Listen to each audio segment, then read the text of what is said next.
I didn't expect her. That's how most important stories begin, right? Her name was Elena. I met her on a Tuesday. Not the kind of day that's supposed to change your life, just one of those gray, humid spring afternoons in downtown Chicago where the air smells like wet pavement and warm pretzels. I was running late to a client meeting, gripping a cardboard coffee tray like my life depended on it, weaving through the rush hour crowd like a lunatic. And then she ran into me. Literally. Coffees everywhere. One soaked my shirt. The other splattered across her jacket and the concrete. I opened my mouth to curse, reflex, not rage, but I stopped short when I saw her face. She was apologizing, flustered, fumbling to wipe the mess with the sleeve of her sweater. Her cheeks were flushed, her hair a wild halo from the wind. And her eyes. God, those eyes. Hazel, but lit from within. Like amber in sunlight.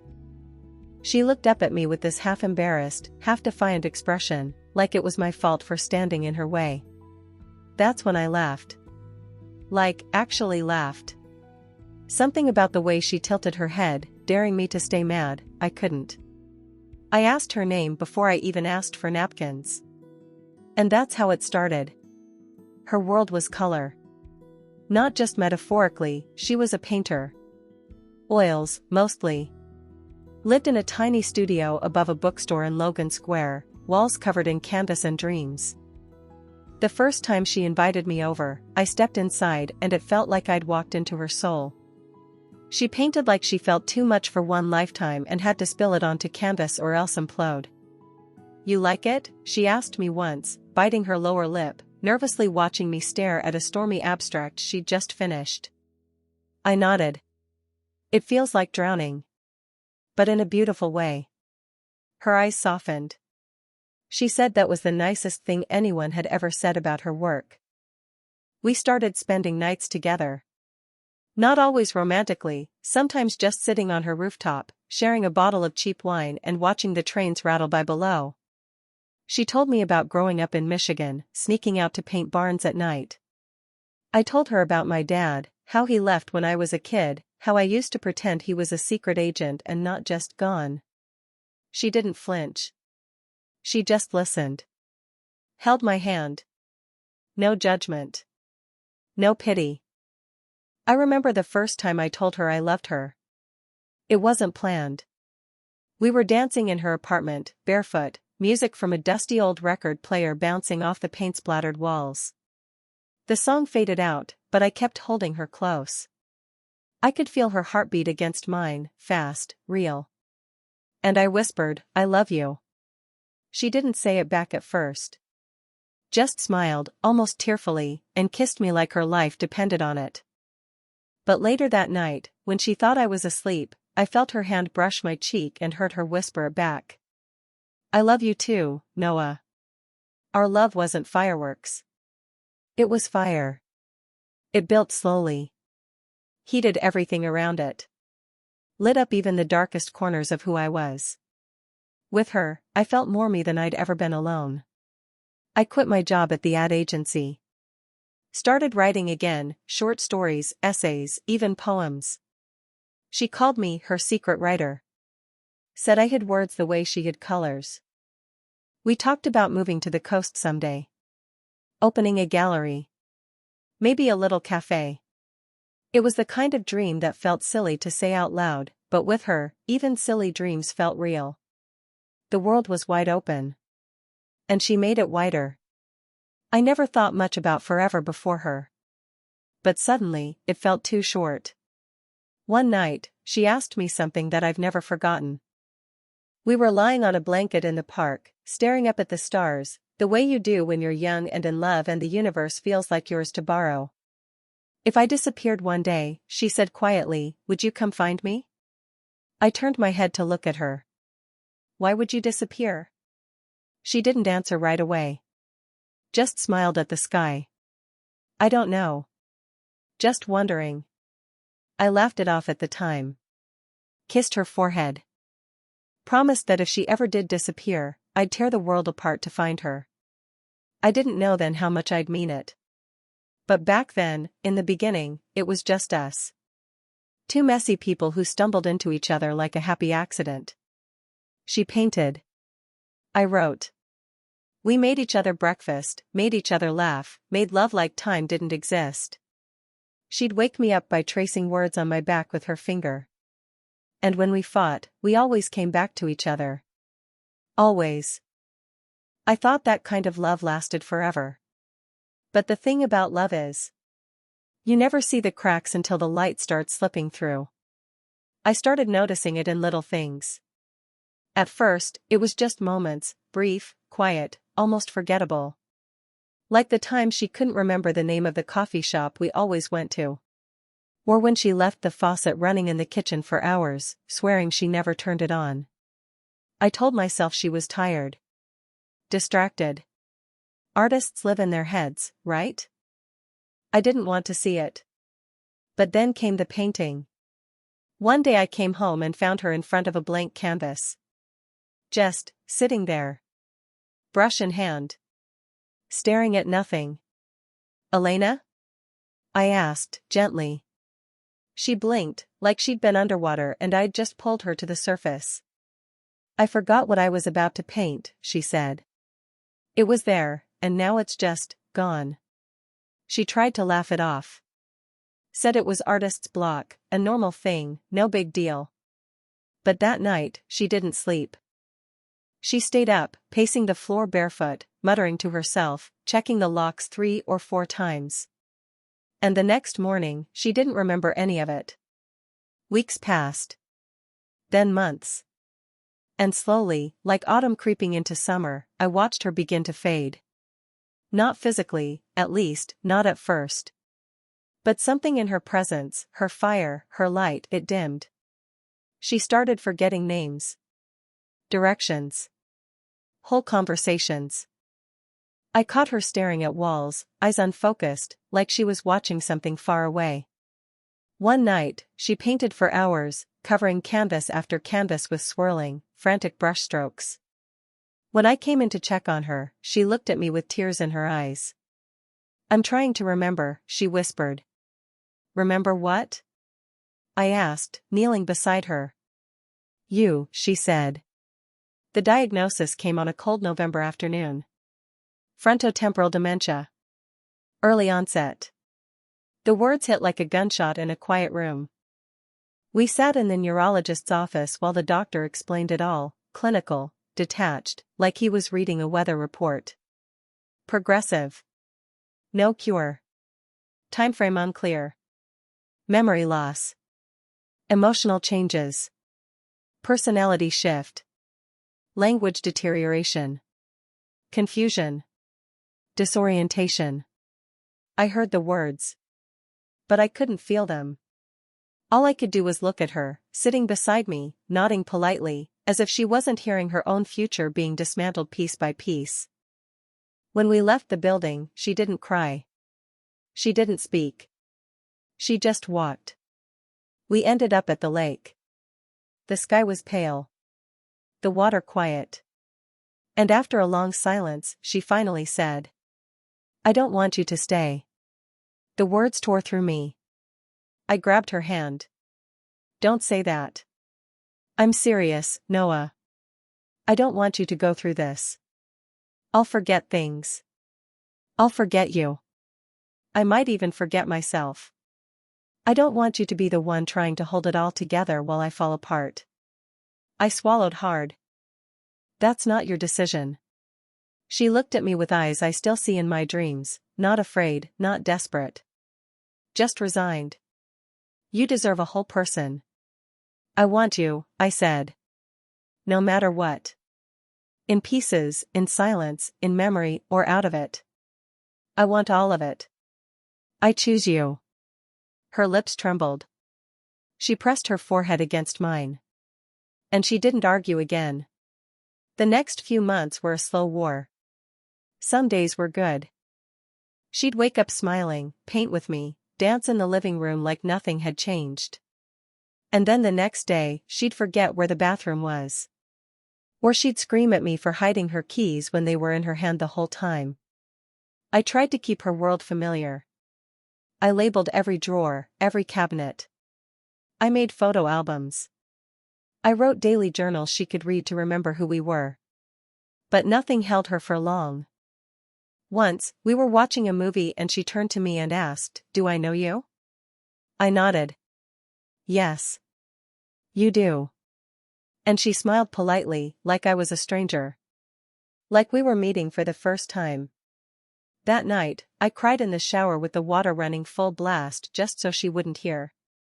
Then came the day she disappeared. It was early morning.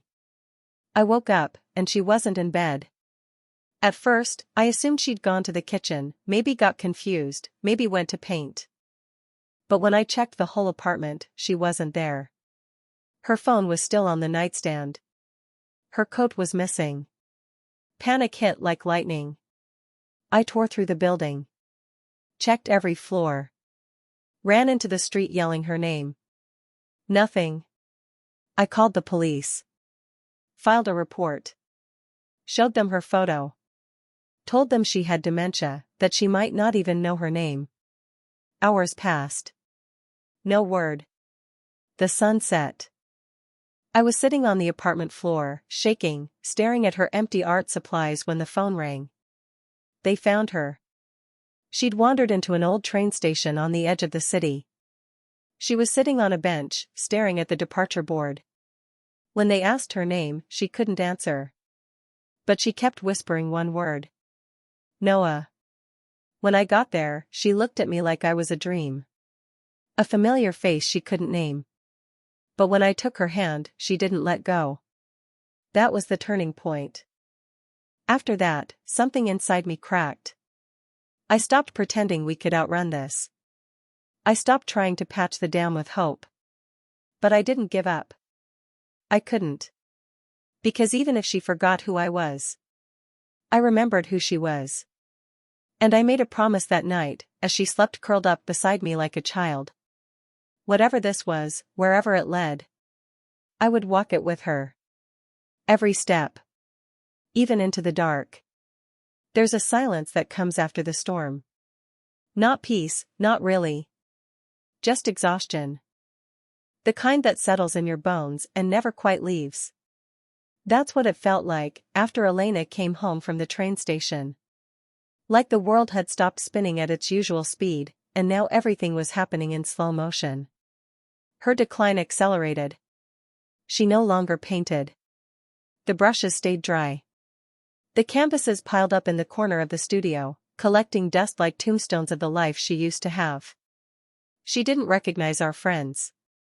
Sometimes she called me by the wrong name. Sometimes she stared at me like I was someone she had once loved in another lifetime.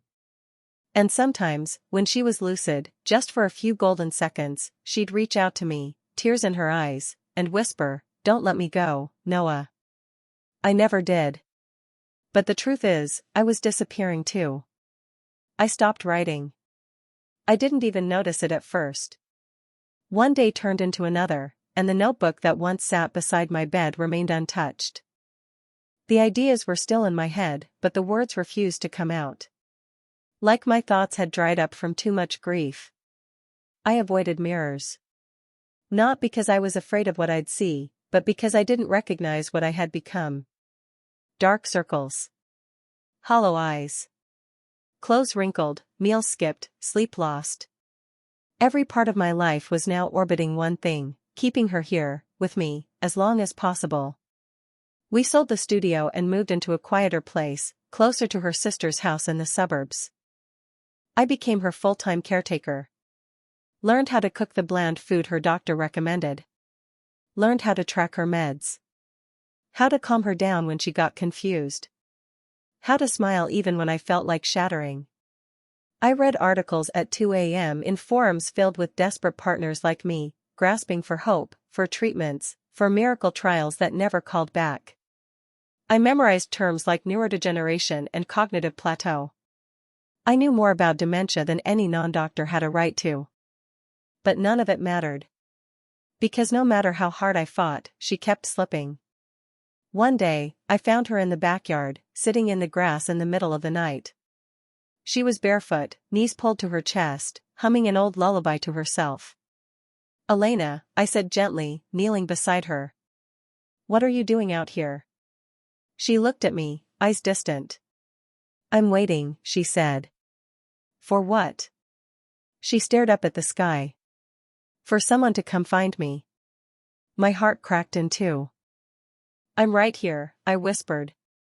But she just kept humming. "I tried everything. Therapy. Music. Memory games. I filled the walls with our photographs, pictures of us laughing, kissing, dancing, living. Sometimes they helped. Most times, they didn't. Her world had become a fog. And I was just a shape inside it. And the more she faded, the more I did too. Friends stopped calling. Work stopped asking when I'd be back. Life continued somewhere else, on a track I had stepped off without realizing it. I lived in a quiet war zone. And the enemy was time. I remember a specific morning, I'll never forget it. I made her pancakes, like I always did. Sat across from her, telling her about a story I'd once written about us, about the way we met in the city, spilled coffee, and all. I was halfway through the story when she looked up from her plate and asked, "Are you my husband?" The question was so quiet, so innocent, like a child asking why the sky is blue. I froze. "No," I said softly. "I'm Noah." She smiled. "That's a nice name." And she went back to eating. That night, I sat alone on the floor in the hallway. I didn't want her to see me fall apart. And I wept. Not a single tear kind of cry. But a deep, heaving, soul-rattling grief that felt like it would rip me open from the inside. Not because I had lost her. But because I was still here. A shell of the man I used to be. But still, I refused to give up. There was one part of her still holding on, even if only in brief flashes. Sometimes, when I held her hand, she would squeeze mine back. Sometimes, when I played her favorite record, she would close her eyes and hum along. Sometimes, I saw her stare at me with a flicker of something ancient and buried. Something that looked a lot like love. I lived for those seconds. And I promised myself, if there was even one piece of her left to fight for, I'd do it. I'd burn my life down if it meant giving her even one more moment of peace. I just didn't know what I'd have to sacrifice to do it. That moment came 1 week later. I was going through an old storage bin in the closet, looking for her sketchbooks, when I found a file, a worn manila folder with Elena's name scrawled on the tab. I opened it. And my blood turned cold. Medical records. Test results. Notes. Dates. Some of them were from almost 2 years before her official diagnosis. And at the bottom of the stack, there was a typed letter, and signed, addressed to her, recommending discretion and warning of unexpected side effects. Side effects? There was mention of a clinical trial. A pharmaceutical company. A study. An experiment. My hands were shaking. What the hell had she been involved in? I looked at her, sleeping peacefully in the next room, hair falling across her face like a curtain. And for the first time I realized. She had known. Before I ever did. And someone else had known too. Which meant, maybe this wasn't just fate. Maybe someone let this happen. I couldn't sleep that night. I sat in the kitchen with the manila folder spread across the table. Every document, every letter, every test result, I read them over and over again, trying to piece together the story she never told me. The clinical trial had a name, Project Luma, buried in the header of a 2-page consent form signed in shaky pen. There was a research facility listed. A private pharmaceutical research group in Minneapolis. I remembered vaguely, years ago, Elena had mentioned going to some migraine study. I hadn't thought much of it at the time. She needed extra cash, and artists often volunteered for stuff like that. But this wasn't migraines. It was neurological. It was experimental. And according to the documents, she had been pulled from the study just 4 weeks in, for non-compliant behavior and early-stage cognitive anomalies. But no follow-up care. No official diagnosis. No explanation. Just silence. They had known. They'd seen it starting. And they'd let her walk away, untreated, uninformed, alone. I felt rage crawl up my spine like fire. This wasn't just tragedy anymore. This was negligence. This was a secret. And someone was going to answer for it. The next morning, I called the number listed on the consent form. A woman answered. Clinical. Robotic. The second I said Elena's name, her tone shifted. I'm sorry, we can't release participant information.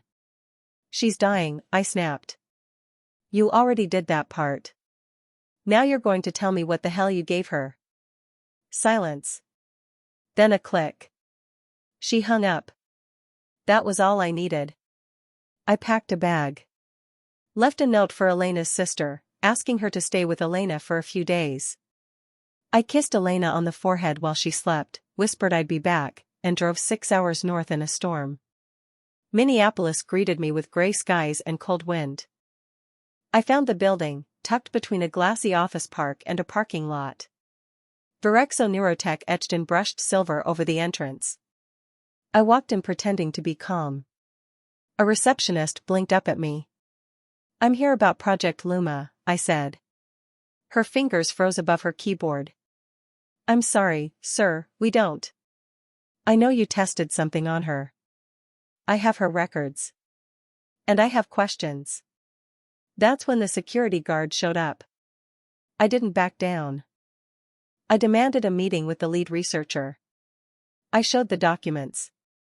I threatened press. I threatened lawyers. Eventually, someone upstairs agreed to talk. His name was Dr. Harland Wexley. Polished. Calm.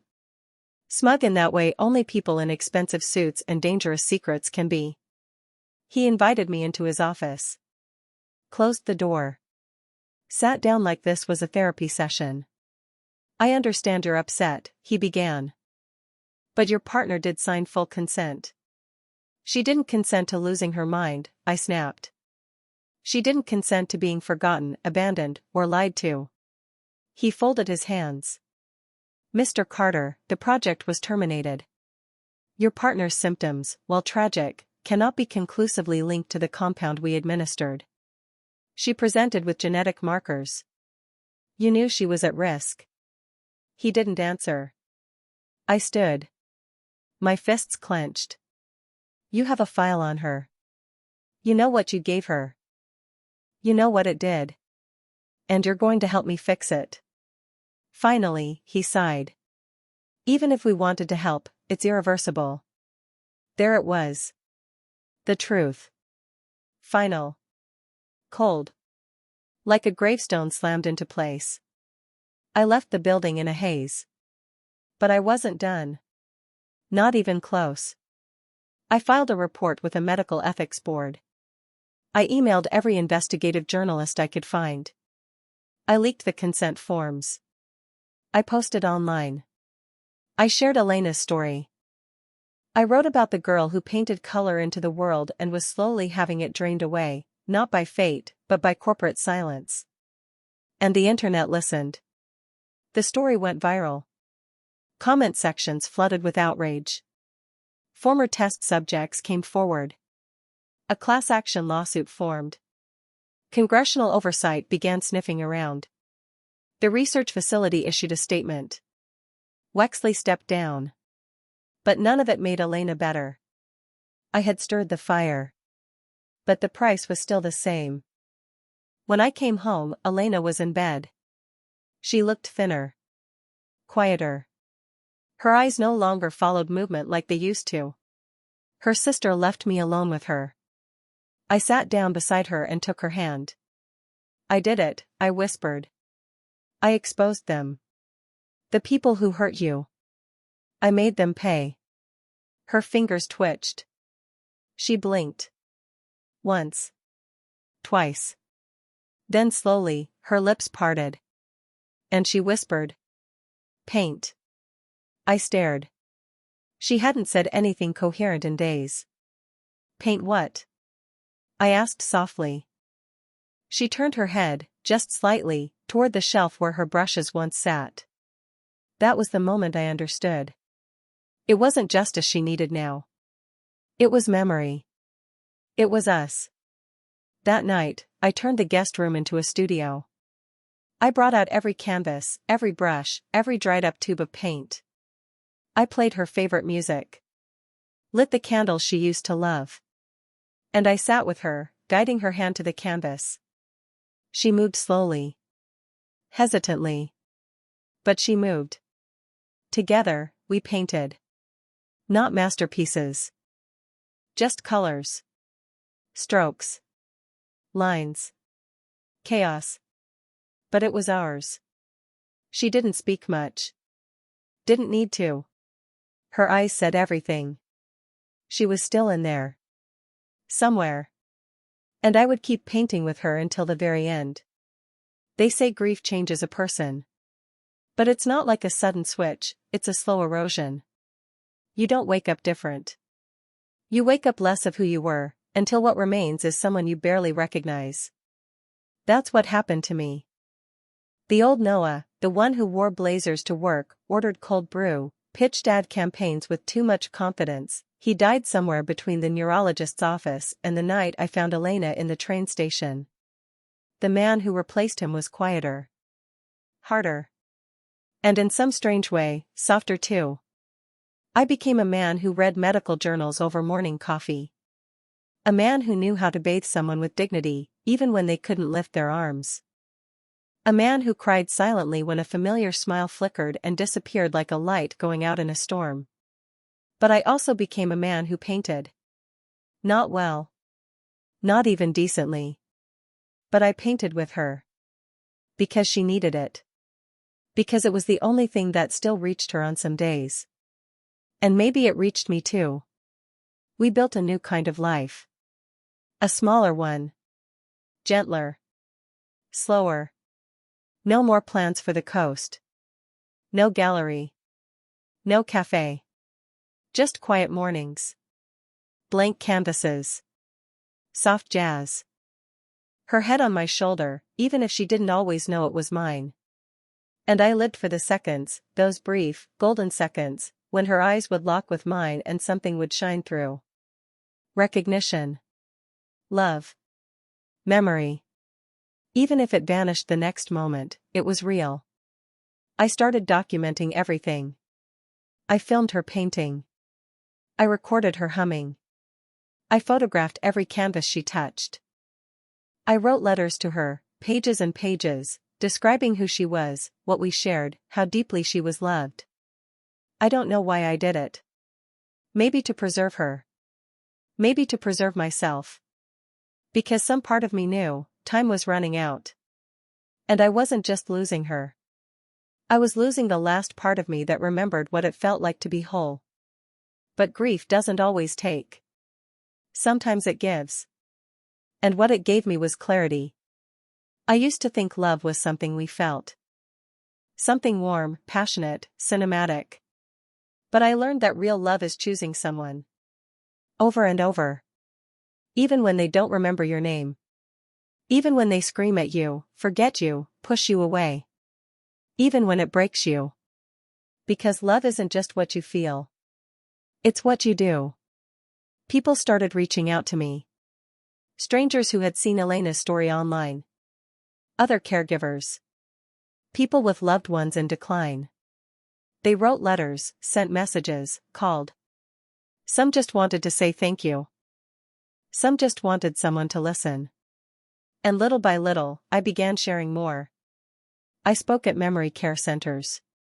I helped raise awareness for early onset dementia. I told our story again and again, even when it cracked my voice in half. Not because I enjoyed the pain. But because pain, when shared, can become something else. Something useful. I never asked to become this person. But I no longer wanted to be the man I was before. Because the man I am now. The man who wipes her mouth when she spills, who brushes her hair each morning, who dances with her to the same record every night just in case she remembers the steps. That man knows what love truly is. And no one can take that from me. The transformation wasn't just internal. I stopped cutting my hair. Grew a beard. Wore paint-splattered jeans and threadbare sweaters. I looked like someone who lived in color, even if life had gone gray. But more than that, I stopped being afraid of the ending. I had faced it already. Again and again. Each time she forgot. Each time she disappeared a little more. Each time I said I love you and she just blinked back, silent and confused. And still, I chose to stay. Because staying was the transformation. Staying was the defiance. Staying was the love. Then came the day the doctor called. Her scans had changed. Worsened. They talked about time. Comfort. End-of-life choices. I sat in the chair after I hung up the phone and stared at her, asleep in the sunlight, curled under a yellow blanket, a paintbrush still in her hand from that morning. She looked peaceful. Beautiful. Almost like herself. And I realized something. I had become someone I never planned to be. Someone who knew how to say goodbye without letting go. Someone who had already let go, every day, in pieces, and learned to live anyway. And in that moment, I wasn't afraid. Because I hadn't failed her. I had loved her, completely, fully, no matter the cost. The last real conversation we had was on a Tuesday. She was sitting in the window seat, sunlight pooling around her like melted gold. Her eyes were clearer than usual, like some fog had temporarily lifted, and the world made sense to her again. She turned to me and said, "You look tired." I smiled. "That's because I am." She frowned. "Why?" I sat next to her, unsure how to answer. "You've been taking care of me," she said softly. Her voice was light, almost like her old self. The way she spoke when we first fell in love, slow, thoughtful, teasing. She reached out, brushed a strand of hair from my forehead. "I know I'm not always here," she said. "But when I am, I feel you. All around me. Like you're holding me together." My throat tightened. I didn't cry. Not yet. I just said, "I always will." She stared at me for a moment. Really stared. Like she knew. And then she said, "I'm not scared."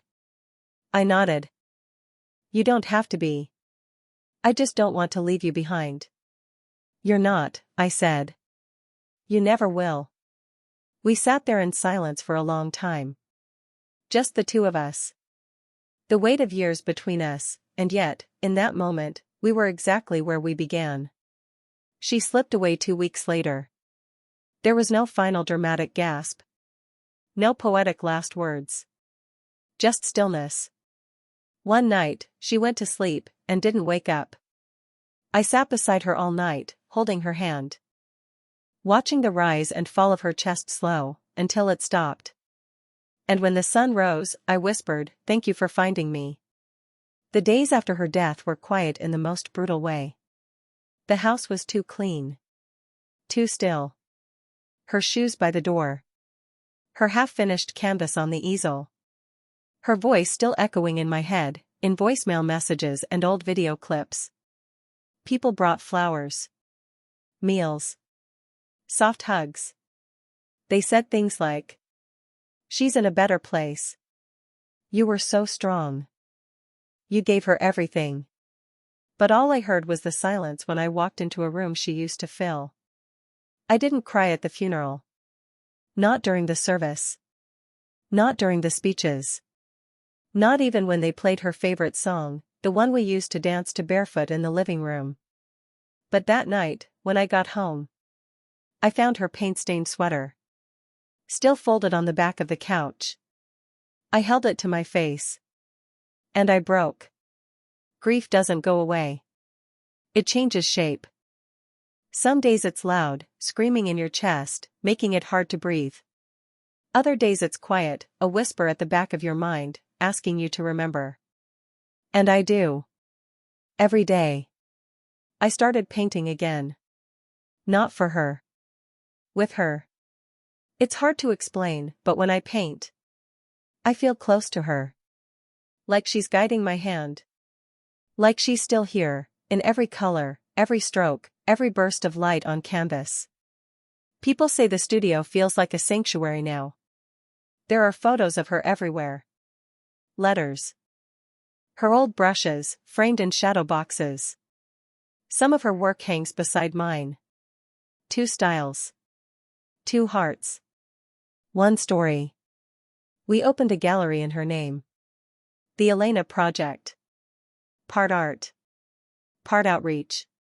We raise awareness for early onset dementia. Offer therapy workshops. Create safe spaces for caregivers and patients. And every person who walks through that door carries a part of her story forward. Sometimes I still dream about her. Not the version I lost.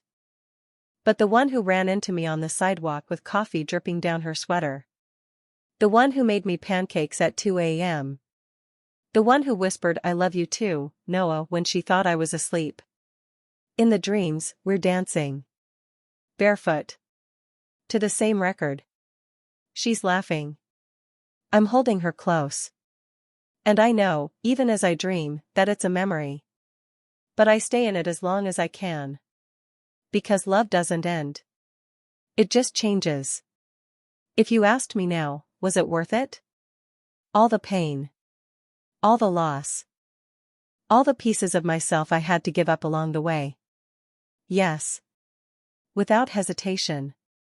Yes. Because to love someone fully is to risk losing them. And to lose someone fully is to understand how deep that love really went. Love and pain. They aren't opposites. They're twins. Born from the same place. Woven through the same heart.